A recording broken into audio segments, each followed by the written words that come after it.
ఈరోజు ఈ రాష్ట్రంలో జరుగుతున్నటువంటి అనేక కుంభకోణాల్లో భాగంగా ఈరోజు రెవెన్యూ డిపార్ట్మెంట్ సంగతి, రెవెన్యూ మంత్రి గారి లీలల సంగతి, ఈ రాష్ట్రంలో జరుగుతున్నటువంటి అనేక భూ కుంభకోణాల సంగతి కొన్ని ఈరోజు నేను మీ దృష్టికి తేవాలనుకుంటున్నా. ఒకప్పుడు కేంద్రంలో కాంగ్రెస్ ప్రభుత్వం ఉన్నప్పుడు 2G స్కామ్ దగ్గర నుంచి, కోల్ స్కామ్ దగ్గర నుంచి అనేక కుంభకోణాలు వినపడుతుండే. మరి గత 12 సంవత్సరాల నుంచి కేంద్రంలో ప్రభుత్వం లేని కాంగ్రెస్ వాళ్ళకి తెలంగాణ రాష్ట్రం ఒకటి చేజిక్కగానే ఈ 2.5 సంవత్సరాల నుంచి మళ్ళీ తెలంగాణ రాష్ట్రంలో ఒకటొకటిగా కుంభకోణాలు మొదలుపెట్టారు. ఎక్కడ చూస్తే అక్కడ తెలంగాణ రాష్ట్రంలో అనేకమైనటువంటి కుంభకోణాలు, సివిల్ సప్లైస్ కుంభకోణాలు, ఆర్ ట్యాక్సులు, ఆర్ఆర్ ట్యాక్సులు, బి ట్యాక్సులు, యూ ట్యాక్సులు, భూ కుంభకోణాలు, ఎక్కడ పడితే అక్కడ భూహారతులు, ఎక్కడ పడితే అక్కడ కుంభకోణాలు మయమైపోయినటువంటి ఈ రాష్ట్ర ప్రభుత్వంలో కేవలం ఆ 4 మంత్రులు, ఆ 4 గుత్తేదారులు, ఈ రాష్ట్రం 8 మంది చేతిలో నలిగిపోతున్నది. నేను ఈరోజు అడుగుతా ఉన్నాను, 10 సంవత్సరాలు అధికారానికి దూరమై ఆకలితో ఉన్నటువంటి కాంగ్రెస్ నాయకులు దొరికింది దొరికినట్టుగా, ఎవరికి వారు యమునా తీరే అన్నట్టుగా ఎక్కడ పడితే అక్కడ తన చేతి వాటర్ని చూపిస్తున్నటువంటి మంత్రులు, భూమాత పేరు మీద భూదందా, ధరణిలో అనేక కుంభకోణాలు జరిగినాయని, గత ప్రభుత్వంలో ధరణి పేరు మీద లక్షల కోట్ల రూపాయల అవినీతి జరిగిందని, అవినీతిని అంతా కక్కిస్తానని చెప్పినటువంటి రేవంత్ రెడ్డి గారు ధరణి పేరు మీద భూభారతి తీసుకొచ్చి భూహారతి చేస్తూ ఉన్నాడు. మరి భూభారతి రెవెన్యూ శాఖలో భూహారతి ఏజెండాగా, భూ కుంభకోణం ఏజెండాగా భూహారతిని తీసుకొచ్చి లక్షల కోట్ల రూపాయల కుంభకోణానికి మళ్ళీ తెరదీసిండ్రు. గతంలో జరిగినటువంటి అవినీతిని వెలికి తీస్తామని చెప్పి దాన్ని అడ్డు పెట్టుకొని బ్లాక్మెయిల్ టాక్టిక్స్ చేస్తూ మళ్ళీ వాళ్ళని బెదిరించి ఒకవైపు మిగిలినటువంటి భూముల్ని మళ్ళీ మార్చి మరొక వైపు ఈరోజు రకరకాల పద్ధతులను అవలంబిస్తూ లక్షల కోట్ల రూపాయల కుంభకోణానికి తెరదీసిన మాట వాస్తవం కాదని అడుగుతున్నా. నేను అడుగుతా ఉన్నాను, ఒకటి భూభారతిలో ఫోరెన్సిక్ ఆడిట్ చేస్తామని చెప్పినటువంటి మంత్రి పొంగులేటి శ్రీనివాసరెడ్డి గారు, నీ ఫోరెన్సిక్ ఆడిట్ ఏమైంది అని అడుగుతున్నా.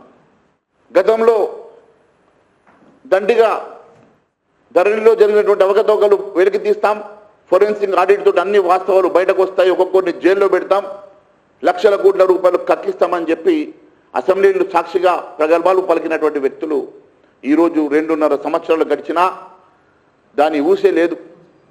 ఫోరెన్సిక్ ఆడిట్ నడుస్తున్నది.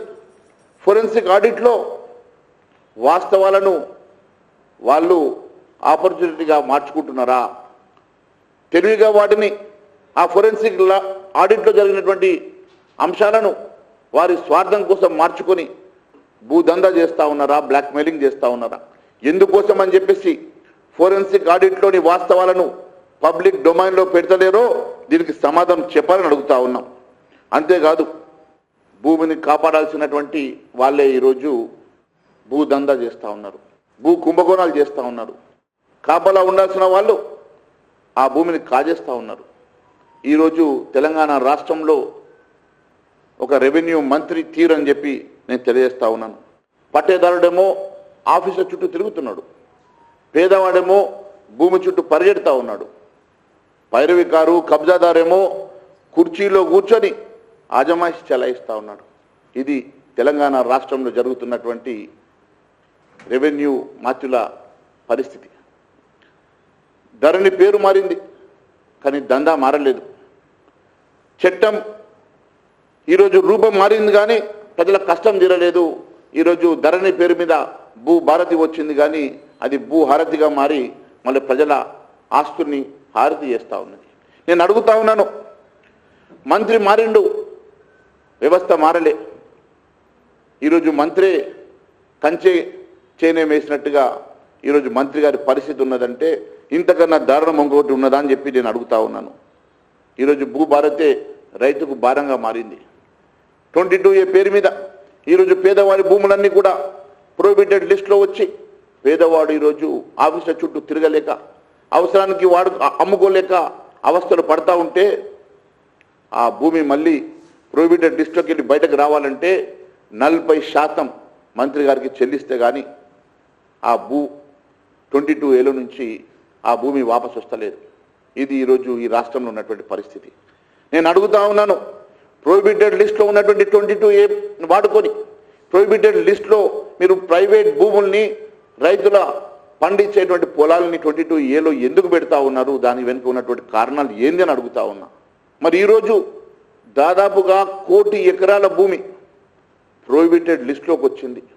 గతంలో 10% ఉన్నటువంటి ప్రొహిబిటెడ్ లిస్టు ఈరోజు 30 నుంచి 40% ప్రొహిబిటెడ్ లిస్టు పెరిగిందంటే మరి ఇన్ని వేల ఎకరాల భూమి ప్రొహిబిటెడ్ లిస్టులోకి ఎందుకు వస్తూ ఉన్నది? మరి అదే భూమి మళ్ళీ ఏ కారణం చేత ప్రొహిబిటెడ్ లిస్టులోకి వెళ్ళి బయటకు వస్తూ ఉన్నది? దాని వెనుక కారణం ఏందని అడుగుతున్నా. అంటే మీకు ముడుపులు ముడితే మీకు పర్సంటేజీలు వస్తే 22A మారి మళ్ళీ ప్రొహిబిటెడ్ లిస్టులోకి వెళ్ళి బయటకు వస్తుందంటే ఇదేనా ఈ రాష్ట్రం తీరు? ఇదేనా ఈ రాష్ట్రంలో ఉన్నటువంటి పరిస్థితిని అడుగుతా ఉన్నాను.